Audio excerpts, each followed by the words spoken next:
Voilà, bonjour. Donc j'ai pris quelques notes pour tenter de lutter contre l'habituelle confusion qui s'empare de moi dans pareilles circonstances. Donc déjà le titre, hein, le rôle des réseaux sociaux, on aurait préféré qu'il y ait un point d'interrogation ou quelque chose du genre, parce que ça formule une espèce d'assertion, une espèce de certitude. Oui, les réseaux sociaux jouent un rôle là-dedans. Alors, ma position est que cette question, elle est à remettre dans un contexte plus général qui concerne les réseaux sociaux dans quelques circonstances que ce soit et qui sont souvent vus selon le prisme de la diabolisation technologique. Internet, c'est le diable. De la disqualification des usages, voire même de la pathologisation des usagers. Et tout ça débouche souvent sur une espèce de panique morale qui sature toute réflexion sur les véritables usages des réseaux sociaux. Alors, j'ai prévu 5 thèmes, 5 questions, donc ça fait à peu près 3 minutes par thématique. Première question, c'est la question des big data et des algorithmes. À qui acceptons de livrer ces données personnelles? Ça veut dire aussi par qui accepte-t-on d'être contrôlé? Le deuxième élément, c'est la question des modèles, supports et contenus de propagande. On va voir qu'il faut renoncer, c'est la fin du modèle centralisé en termes de propagande et de communication.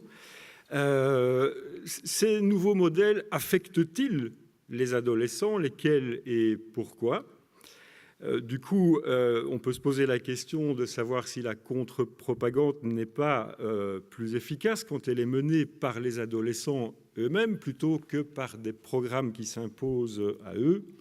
Et puis enfin, on va terminer par la question qui concerne le véritable rôle des réseaux sociaux dans le processus de radicalisation, ce qui n'est pas finalement surévalué ou exagéré.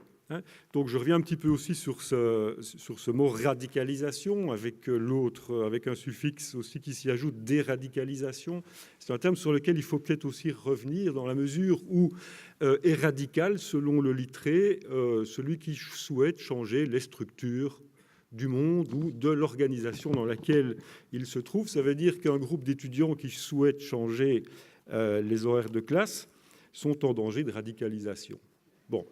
Alors, on préférera sans doute parler d'engagement ou de désengagement. Donc la première question, c'est les big data et les algorithmes.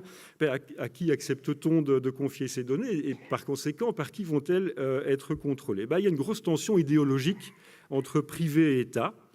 Nombreux sont ceux aujourd'hui qui brandissent le spectre du Big Brother ou de l'État totalitaire pour préférer confier le contrôle de leurs données et la sécurité à des firmes privées, ce qu'on appelle le big data. Alors, je ne résiste pas au plaisir de vous lire ce que Facebook dit à propos des contenus violents et explicites. Et Facebook fonctionne à la fois par le fonctionnement, enfin, principalement par la dénonciation de contenus. Donc on dit ceci chez Facebook. Facebook est depuis longtemps un lieu où les gens partagent leurs expériences et sensibilisent l'opinion sur des sujets importants. Parfois, ces expériences et ces sujets impliquent de la violence et des images explicites d'intérêt public, montrant par exemple des cas de non-respect des droits de l'homme ou des actes de terrorisme. Dans de nombreux cas, lorsque ce type de contenu est partagé, c'est pour le condamner ou sensibiliser les autres sur le sujet. Nous supprimons les images explicites lorsqu'elles sont partagées par sadisme ou pour célébrer ou glorifier la violence. Il y a un petit côté bisounours là chez Facebook et qui ignore aujourd'hui la manière dont les informations peuvent circuler. C'est un gros chantier. Ce n'est pas parce qu'on reçoit une information disant « Regardez, ces images sont le fait de très méchants terroristes », ce n'est pas pour autant que les images ne vont pas circuler d'une autre manière avec un autre commentaire. Donc voilà. Voilà pour le contrôle effectué par des organismes comme Facebook ou YouTube. Il y a aussi le cas Twitter qui pose un autre problème. La division Twitter de Daesh, par exemple, est très bien organisée au point que Abou Bakr el-Baghdadi, qui a été proclamé calife de l'État islamique en 2014, s'est fait surnommer le calife Twitter. Pourquoi? Parce que, comment ça fonctionne? Il y a plusieurs comptes officiels du prétendu État islamique mais qui présentent des profils ou des avatars anonymes. Donc on ne peut pas repérer ou très difficilement qu'il s'agit a priori de comptes délictueux. Et par contre, il y a toute une série de comptes associés abonnés plutôt à ces comptes Twitter qui, eux, vont être chargés de relayer les contenus de propagande et donc élargir ainsi la propagande islamiste radicale. Et ce sont ces fameux comptes qui sont généralement supprimés par Twitter, mais ce n'est pas si grave que ça, puisque dans ces fameux comptes supprimés, il y a toujours un indice qui permet de retrouver un nouveau compte Twitter pour remplacer celui qui a été supprimé. On considère que 10% de l'activité de Daesh sur Twitter était consacrée à rénover ces fameux comptes disparus. Alors, deuxième question, c'est la question des algorithmes et des chambres d'écho. C'est vrai que c'est un vrai problème. Vous savez tous que quand vous menez une recherche sur Google, elle est elle-même contaminée par vos recherches précédentes. C'est un des algorithmes de Google. Donc, un individu qui s'intéresse au djihadisme radical, par exemple, à force de rechercher des informations sur ce sujet, ne va plus trouver que des informations sur ce sujet. C'est ce qu'on appelle les chambres d'écho.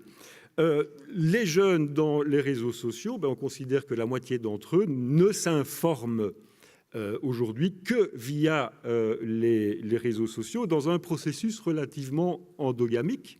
C'est-à-dire que dans les groupes, dans les réseaux sociaux, vous allez fonctionner principalement par affinité culturelle, par un certain nombre de valeurs, et ce sont systématiquement les mêmes informations ou la même teneur d'informations qui vont y circuler, parce que si vous ne le faites pas, vous allez purement et simplement être trollé, comme on dit aujourd'hui, par le groupe.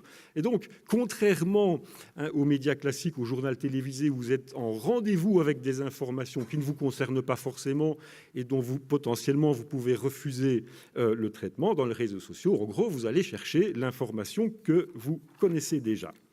Alors, point 2, modèle, support, contenu de propagande, fin du modèle centralisé. On a vu le problème des tuyaux, maintenant on va voir un petit peu ce qui circule dans les tuyaux.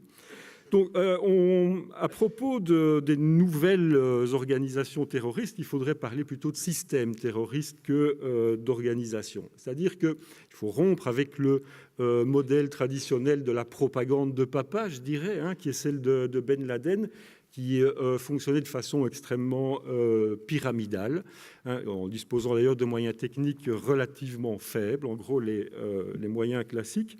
Aujourd'hui, on a un système de communication qui fonctionne pour grande partie sur ce qu'on appelle en anglais le peer-to-peer, c'est-à-dire de pair à pair, une circulation horizontale, l'idée étant de faire de chacun des sympathisants une espèce de communicant. Mais c'est évidemment beaucoup plus compliqué que ça, on va le venir. Alors, ce qui est assez intéressant, c'est que cette façon de communiquer... Yves, s'il vous plaît, oui. Yves, 5 minutes encore. C'est vrai ? Bon, merci. Alors... C'est très ingrave et il faut que je vous le rappelle. Oui, c'est pas grave. Donc, je vais terminer en 5 minutes. Donc, c'est assez intéressant parce que cette formule de communication est assez similaire à ce qui est mené dans les opérations de terrain, dans la mesure où on veut fabriquer des combattants dans la cuisine de maman pour aller abattre le voisin de palier. Ça fonctionne un petit peu comme ça dans la communication. Bon, alors, point suivant. Adolescents, a priori plus fragiles. Pourquoi ? Ils sont plus poreux à ce système de propagande. Pourquoi ? Parce que, d'abord, les adolescents sont en construction adulte et même en construction sexuée. Ça, c'est un truc qui paraît un peu bizarre dans ce genre de colloque, peut-être. Mais en tout cas, la propagande fonctionne beaucoup sur le mythe de la masculinité chez les garçons, la vision héroïque de la virilité. En gros, on dit aux garçons, on va te permettre d'être un homme tout de suite. On va te donner un fusil et en plus, on va te donner des femmes si tu vas combattre. Alors, pour un gamin de 15 ans, c'est galère de trouver une femme. Bon, je ne vais pas parler de mon cas, je n'ai pas assez de temps pour ça. Mais les adolescents, garçons, c'est parfois galère pour trouver une femme. Et on leur dit, voilà, tu peux être un homme tout de suite en allant combattre. Pour les filles, c'est la même chose. On leur dit, tu vas être une femme tout de suite parce que nous, on va te promettre un combattant dès que tu arrives et en plus, tu vas servir les valeureux combattants. Voilà. Donc, la propagande considère que les conquêtes du féminisme assèchent en quelque sorte le modèle traditionnel du féminin, complémentaire au masculin. Alors, je ne vais pas dévoiler toutes les raisons pour lesquelles les adolescents sont potentiellement plus poreux que les autres, mais encore 2 points. D'abord, la question de la contre-mobilisation par les jeunes eux-mêmes. Les mêmes raisons qui font que les jeunes sont plus sensibles aux discours propagandistes vont les rendre sensibles aux discours contre-propagandistes. Quelques éléments. D'abord, l'information propagandiste ne produit que rarement les effets escomptés, surtout s'il n'y a pas d'affinité idéologique. La circulation de l'information va permettre de détourner facilement le contenu et la forme du message. Et il y a plusieurs exemples de ça. On parle beaucoup du succès des clips de propagande terroriste. En même temps, le clip « Marseille répond à Daesh » a fait 800 000 vues. Il y a des circulations de parodies rap de Daesh, il y a des ridiculisations des soldats de Daesh, et il y a le fameux programme Canard de bain où on transforme les combattants de Daesh en petits canards de bain. Donc l'idée, c'est, avec les adolescents, avec les jeunes, de leur fournir les capacités d'établir des contre-récits. Je prends encore 3 minutes pour peut-être un petit peu le... Je ne suis pas encore arrivé à mes 20 minutes, je pense. Bon. La question de l'effet réel des techniques de propagande. Donc, l'État islamique occupe 10% de la couverture journalistique mondiale en 2015. C'est beaucoup trop, sans doute l'a-t-on dit. Et il y a beaucoup de discours anxiogènes à propos des réseaux sociaux, notamment la commission d'enquête des attentats de Charlie Hebdo a parlé de prosélytisme en ligne comme étant le centre de la stratégie de recrutement des réseaux terroristes, en évoquant que l'écrasante majorité des individus radicalisés l'ont été par Internet, propos d'ailleurs repris plusieurs fois par le ministre Cazeneuve à l'époque. Mais l'environnement numérique, l'environnement médiatique est souvent vu, sans doute à tort, comme un incubateur de terrorisme. Pourquoi ? D'abord parce que les corrélations sont établies un peu rapidement entre volume de contenu djihadiste et vagues d'attentats. On se dit, il y a beaucoup de messages, il y a beaucoup d'attentats, il y a forcément un lien. L'arsenal législatif prend ça en compte. Quand vous faites l'apologie de crimes terroristes dans la rue, vous prenez pour 5 ans. Si vous le faites sur Internet, vous prenez pour 7 ans. Bref, la radicalisation, le cyberterrorisme est devenu un buzzword, un mot buzz. Il faudrait, pour travailler véritablement et en profondeur cette question, au moins 3 approches possibles et différentes. La première approche serait la question est-ce que vraiment Internet sert comme outil de planification d'attentats ? C'est très différent d'une deuxième approche qui est Internet comme espace de diffusion de contenu extrémiste.